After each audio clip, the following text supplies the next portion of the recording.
What's up, friends? Welcome back to the Nerd Militia. It's your boy V coming at you. Man, so reason why I haven't had a couple videos out, guys, is just because I have had kind of a stressful couple days at work, so I needed to take a couple self-care days. But in those self-care days, I've seen two films. Two films that we're going to talk about. Two films that are kind of not that great. And we're going to get into it. And I hate to talk about so much negativity, but we are. Jeez Louise. So, the first thing we're going to talk about is going to be Pacific Rim. Pacific Rim, specifically, because I am a huge fan of Guillermo del Toro. I loved Pan's Labyrinth, but, you know, everybody always sources that, but I mean, I loved, man, my first work with Guillermo del Toro was the Hellboy franchise, and that's like when I really like fell in love with him. And then he did he didn't do the franchise, but I believe he started the franchise about like this insect bug. I think Guillermo del Toro was one of the first directors to like kill kids on TV or in the movies, because I believe that was like one of the things you didn't do. I mean, with the exception of you know, Nightmare on Elm Street, but these were like teens. I'm talking about like actual kids.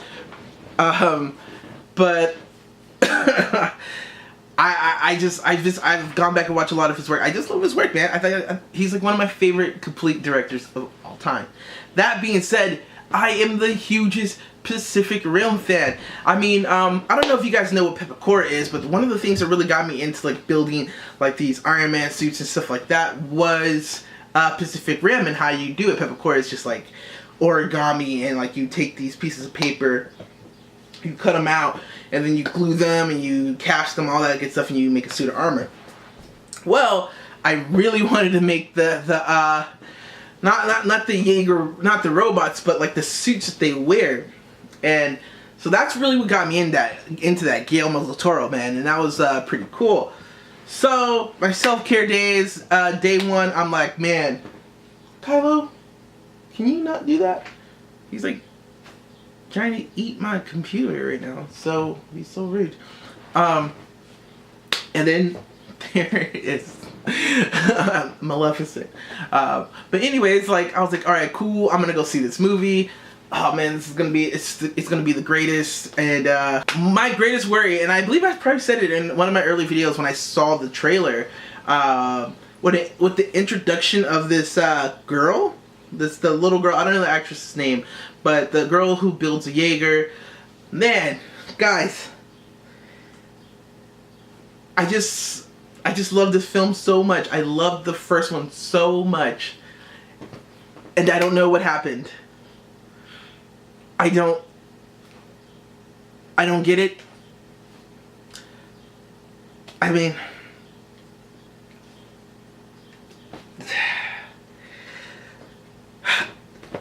alright, okay. I'm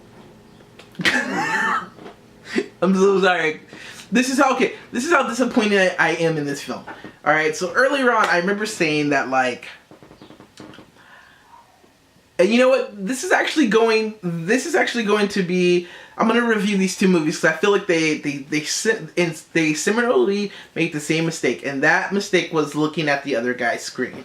And this is reference to Call of Duty, because you know you've always had those friends, or you've played against people who are so busy looking at the other guy's screen that they don't notice that there's a sniper right there about to take him out, and they die. Well, this is the same thing that's happened. So here, two things. One, this is why, not all the time, but majority of the time, I don't get excited when a known director is an executive producer, because that doesn't mean anything. And studios, I hate when studios do this, because they try to like ensure that you're gonna buy their ticket when they go, Steven Spielberg is an executive producer of this movie. That doesn't mean anything. That basically means that Steven Spielberg got paid to have his name attached to the movie. Every once in a while, you'll get somebody who's actually executive producing, but not all the time. Not all the time. And that being said, Guillermo del Toro was not a director, but they gave him an executive producer title, which I already knew he wasn't doing because he was filming around the same time he's filming Shape of Water. So obviously he couldn't be there for Pacific Rim. I don't even care about who this director was. This movie just made me so mad that, like, you know, fuck him and fuck the guy who wrote it. Anyways, jeez Louise, this was obvious. Like, Universal had heard that Saban was going to do Power Rangers, and Universal realistically only has one successful franchise going. Their Marvel characters leased out by Disney, and you know their horror movie franchise they were hoping about died. It's gone. It's not coming back. So right now, the only franchise they have going for them is the Fast series, and Fast series is pretty awesome. So I'm sure it really sucks because like Vin Diesel has so much on his plate. He has to make these movies so successful to give Universal the budget to make another load of crappy movies. Like literally. The Mummy and all these like stupid shit that Universal puts out are all made off the back of the Fast series. Like the Fast series has to win in box office in order for these movies to be made. Anyways, so I feel like Universal was like, dude, we need another franchise, and what can we do? Like I think this Power Ranger thing is going to be cracking, and we need to get on this. We need to bring in these teens in. And we could do something. So I feel like they saw what Power Rangers was, which is basically teens and robots, right? And it was like fighting monsters, and said like, okay, well we could option this Pacific Rim, which is basically the same thing, and do the same fucking story. And pretty much is what they did. Right off the bat. First off, when I knew they introduced the girl, it was kind of similar to freaking Transformers introducing their little kid person. Like, anybody who's a fan of fucking Pacific Rim, like the technology is, first of all, buku bananas. It took scientists, like, according to their own lore, decades to come up with this. There was a whole bunch of trial and error. So in part 2, and spoiler alert, fuck it, I don't really fucking care. That's how little I care about this fucking movie. It's really pissing me off to talk about it. I'm fucking being triggered right now. Some little girl can do what it, like, you know how long fucking PlayStation's been around? I don't know how to fucking build a PlayStation, and I play the shit out of PlayStation. So, some little girl was like, hey, you know that shit it took scientists like decades to build? I can just build a smaller version of it. Did I go to college? No, my parents fucking died on a bridge, and somehow I'm smart enough with no college experience to fucking build a Jaeger. Like, what the fuck? What the fuck are you doing? Why would you... Why would you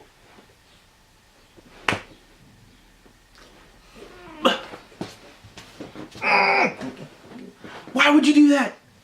Why would you? The lore's already built. Like, why are you fucking that up? So they fucked that up. But this is just all to say, like, kids could be fucking Jaegers, right? And they can build their team of Jaeger fighters to compete with, I believe Universal thought at that time was going to be Power Rangers. Like, this was Universal's, like, attempt at making Beetleborgs or VR Troopers, you know what I mean? Or the Knights of Terranog or whatever that was. Like, this was their response to Power Rangers. Did they know Power Rangers was going to fall flat on its face? No, they didn't know. They didn't know that. But this was their approach. So this is how they were going to get introduced teens. Here's another thing. So, John Boyega, which is Finn from Star Wars, he's also a producer or an executive producer, but he's actually an executive producer with hands-on because this is his movie. And shout out to John Boyega. Hey, get your money, move up in the world. You don't just have to be an actor. You can make your own films. Go get your money, boo-boo. I'm so happy for you. That being said, what the fuck?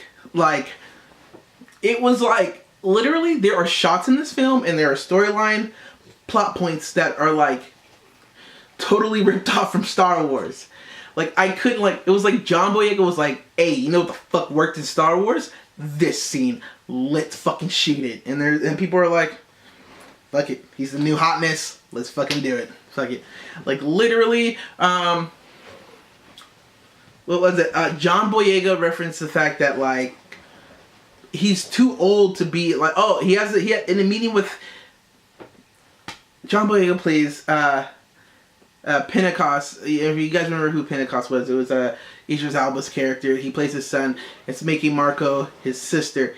he has a meeting with Marco, and Marco's like, hey, we want you back in the Jaeger system. And then he makes a comment like, oh, I'm too old to be a cadet. Not a big deal, right?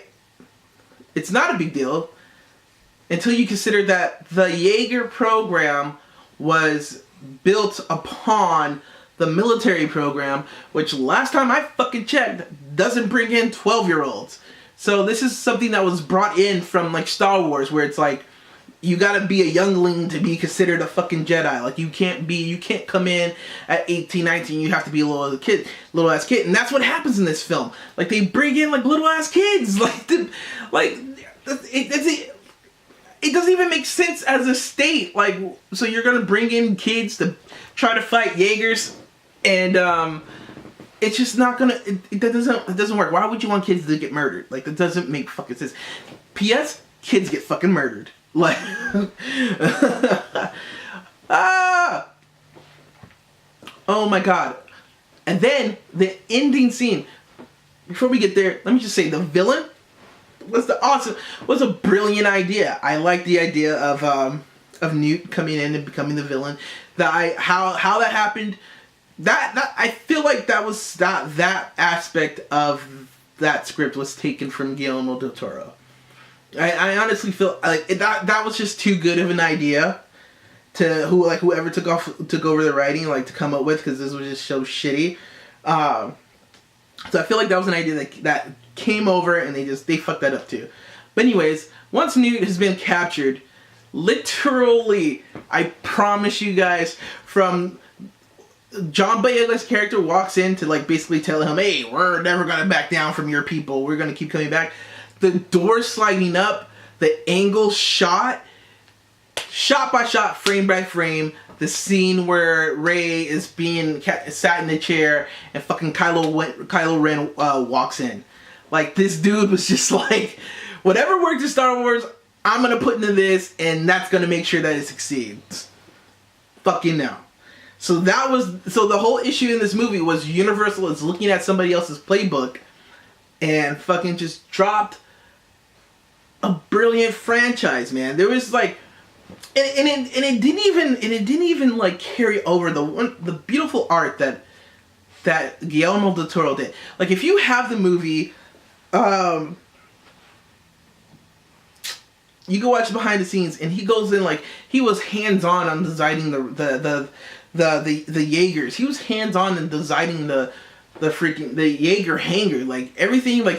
If you can watch that movie on mute and just enjoy the art in front of you, that is truly an art film. Well, not in the sense of cans or something like that, but there's art. Everything has a purpose. Even the way the doors line up and the architecture, Guillermo del Toro, he really had thought into what he was doing. It wasn't just robots killing robots for robots killing robots' sake. It was he was telling a story. There was art behind it. It was just so much that moved Pacific Rim, that makes me love Pacific Rim, because if you remove Guillermo del Toro from it, you just have a shitty movie they've produced. And congratulations, you did that. So yeah, and I think that's what Universal's problem came into. Is they were trying to compete with a franchise they thought was going to be billable, Power Rangers, and it didn't turn out that way. So they already had this movie ready to go, and they filmed it, and now we have this crock of shit on our lap.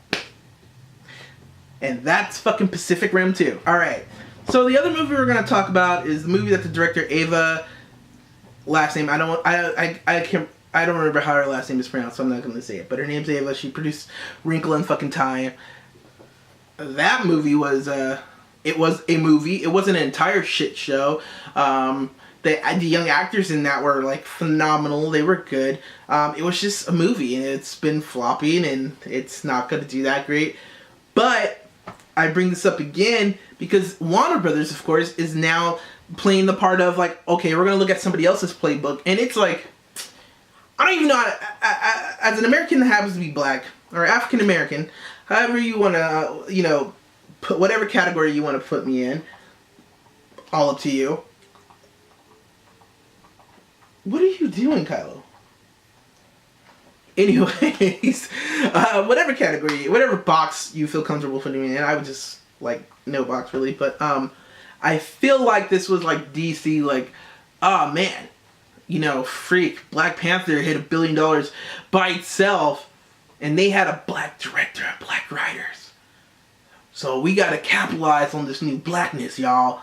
We gotta do this. And they're like, Frank, you've never said y'all a day in your life. Why are you talking like that? And he's like, hey, yo, man, I've been watching BET since I got in the elevator, homie. I know what I'm talking about. And I'm like, bro, you're 56. Like, what the fuck? You don't... Bitch, listen to what I'm saying. You need to give me that lady, that African-American lady, or that Afro-American, however, you know, my people get down, and like, you're fucking Italian, bro. Calm the fuck down. Nah. We need her. If she did Wrinkle In Time, I think it's flopping, but we need her to come over here and do New Gods. And they're like, the fuck? Not only do they, like, they're looking at somebody else's playbook, and they bring over, I guess, the African-American director they want over here, but it's like they purposely, they give her New Gods, which I'm sure some of you don't know who the New Gods are, and like you really don't know unless you've watched the cartoon series that came on Cartoon Network or the WB, or if you've read a comic book, you know what I mean? Like, you really are not familiar with these motherfuckers. And although they tried to introduce them in the DC franchise, it was very unsuccessful. So this is going to be a fucking hard sell. Main point, if you don't do, like, if you didn't come to see Justice League, what makes you think they're going to come see New Gods?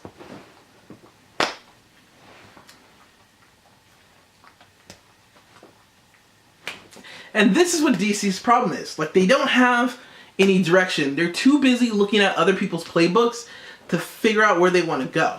And this is a brilliant segue, actually, because I feel like if DC were to go more into the philosophy of superheroes or something like that, like, I think they would have a better job. And I say this is a brilliant segue because, guys, the good news about this video is that I'm doing a Twitch comic book club, right? Join the Nerd Militia. And the first video, or not even the first video, but the first streaming session I'm going to do it on is we're going to do DC's Kingdom Come. Okay, guys? So what I want you guys to do is get this book by any means necessary. Read the first chapter, and then once we start, I'll put the date up on my Instagram of when we're going to start, and we'll talk about, like, the art, the philosophy, you know, everything that goes into it. Man,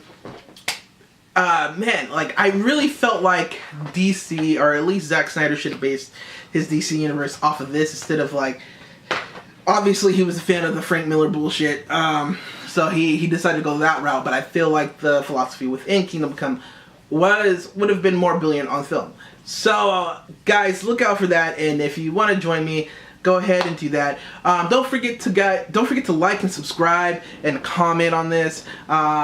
Hit that notification bell. I'll set a goal for this, guys. If you guys could, like, share this, and if this video gets like 1,000 likes, I'll go ahead and for my subscribers or the people who have subscribed, I'll go ahead and one of you guys will get the download code for Pacific Rim, the first one, and also Justice League. So guys, thanks for being awesome. Thanks for stopping by. Stay cool, and I'll catch you guys later.